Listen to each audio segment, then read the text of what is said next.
You know, I've got to confess, it's been an incredibly difficult year.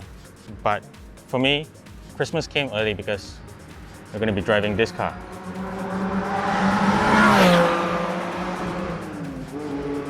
Oh yeah, baby. We're going to be driving the 718 Porsche Cayman GT4. Now, if you've seen the car that we did earlier in the year when the car was launched, this car is powered by a 4-litre naturally aspirated 6-cylinder engine. That's a flat 6 or boxer engine. And it makes 420 horsepower and 420 Newton meters of torque.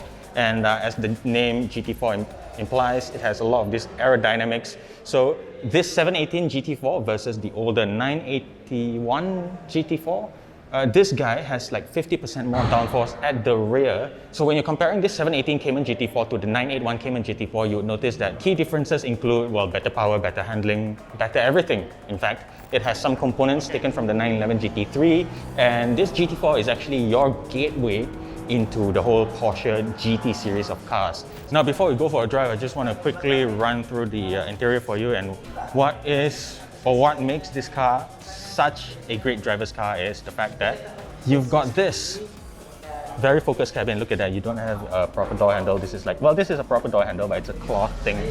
And then you've got carbon fiber raised bucket seats with regular seat belts, no racing harness, although you can specify that if you want, because you know you've got the holes here for that.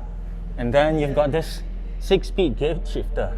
I'm gonna hop in and show you how great it sounds. Look at this. It's super crisp, so direct, and I can already imagine driving this. Oh, it's gonna be so sweet.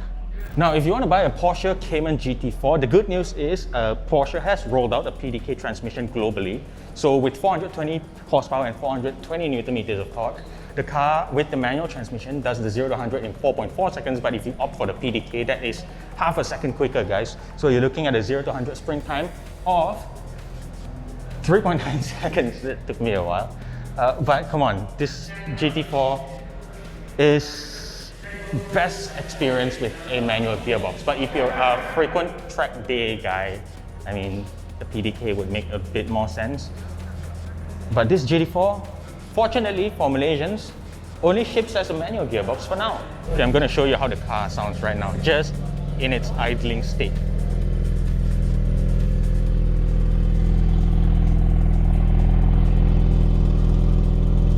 Sounds pretty dope.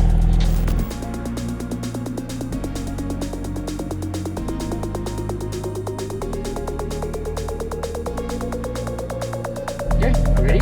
Yeah. I'll be good.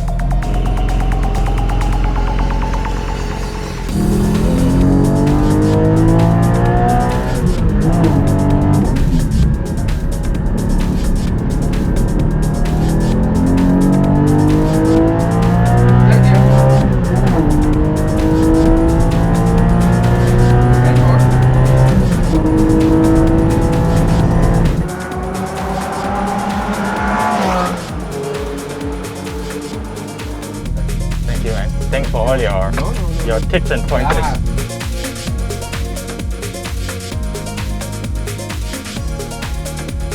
So now that I've driven the car maybe like 5, 6, 7 laps around this south track, I gotta say, the Cayman GT4 might be a little bit too much for my skill set to properly exploit, because let's face it, I'm just a regular guy. I'm not like Harvinder Singh who races cars around Sepang track.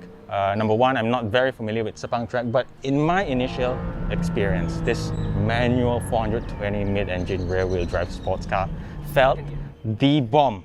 It sounds great. The 6-speed transmission is a joy to work with.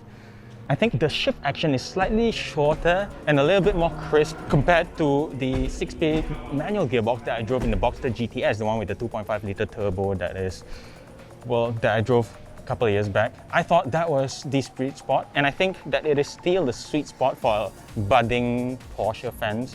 And if you really want to buy a GT4, then you've got to be a serious track day enthusiast, and you've got to be really flush with cash to be able to afford one, because the base price starts from around 1 million ringgit, and that is before options and all that. But if you ask me, they don't ship in a lot of those, so if you can get your hands on one, I suggest you go ahead and get one anyway. You don't have to watch this review for you to make your buying decision, because this is let's face it. If you have the money to buy the Porsche Cayman GT4, you would already. But for me, my experience has been delightful. It is a little bit short-lived because I managed to get like 12 minutes around the track. But let's just close it off with this. My memory of the Porsche Cayman GT4 will be that it sounds really great, that it drives incredibly well. It is in many respects a very well-rounded mid-engine sports car. Although on a more personal note, I've got to say that maybe if I were to choose between any Cayman ranges, the 718, I would probably still go with the Cayman GTS because I think that has the right amount of power for my skill set to be able to enjoy properly. It is a little bit more livable in that it's not so hardcore, but you still get, you know, all the trappings of a modern Porsche. And also at the same time, it comes with a PDK. Not that it's bad, but if you're gonna wheel the car with more than 300, close to 400 horsepower, you might as well put all your focus and attention into maneuvering the car instead of, you know, trying to rev match manually and all that stuff. Anyway, that's just my thought. I'm not a very pro driver. Yeah, you can say what you think of me and all that in the comment section below. I won't take offense because I know what I am. But that's been it. Thank you so much for watching, and bye-bye.